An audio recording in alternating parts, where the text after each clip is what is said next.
Of all of the mysteries that have tortured scientists for centuries, the one that is by far the most bizarre to me is that to this day, we still don't know where eels come from, or more accurately, how eels make there be more eels. You heard me correctly, we have been to the moon, and yet we still do not know how eels sexually reproduce. And even weirder than that, what little we know about the reproductive cycle involves the Bermuda Triangle, and I couldn't even make that up. Okay, so freshwater eels, or anguilla, are really weird creatures. First of all, if you dissect one and you look inside, you will not find sexual organs. There are not eggs, there is not sperm or testicles, there are no sexual reproductive organs that have ever been observed inside of an eel while it's being dissected. Secondly, if you take eels and you put them together, even if you put on Marvin Gaye, they will not have sex with each other. We have never observed eels mating in captivity or in the wild. What we do know, and this is where it gets really weird, is that old eels will go from freshwater rivers out into the saltwater ocean, which we'll talk about how crazy that is in a second.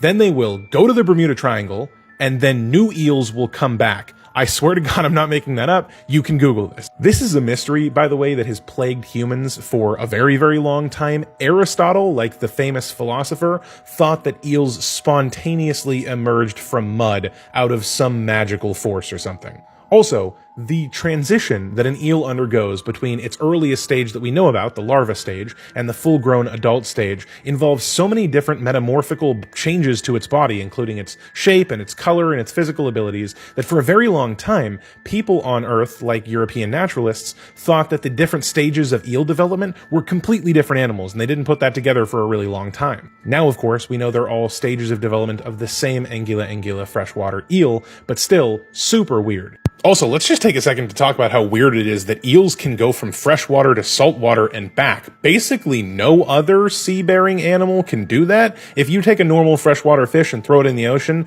it is definitely going to die. This tortures me. I lie awake at night thinking about this. I wake up in the morning, first thing I think about, before I even open my eyes, where the fuck do eels come from? Okay? So now you have to live with this information too. Thank you. Bye-bye.